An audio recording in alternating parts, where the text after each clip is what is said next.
Couldn't sleep. Thought I'd get up and make an entry.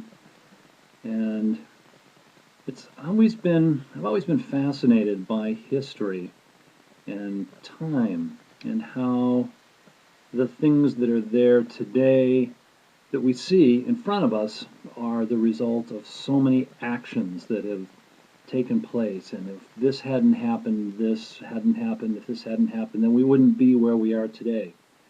And it's all a result of so many decisions and things that have happened over the ages. It's like if you look at if you're walking through the forest, for example, and you see like an old stone wall, just out in the middle of the woods there, and you wonder, what happened? What was going on here 100 years ago, 200 years ago?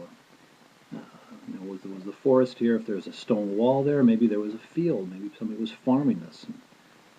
Anyway, so the problem is that you can get kind of caught up in that and looking at something and trying to, there's what you see there now, but there are the things that have happened there before.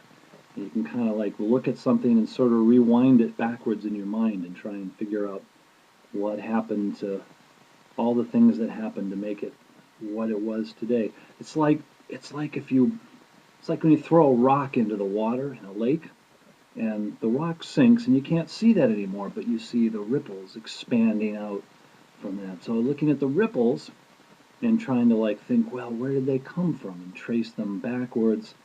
I think there's something that splashed in there. I wonder what that was.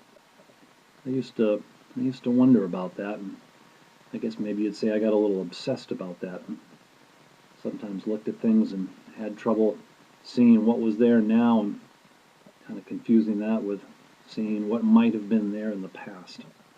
But anyway, the whole idea of looking at shadows, old shadows from the past that still kind of leave their imprint or linger on in the world that we see today.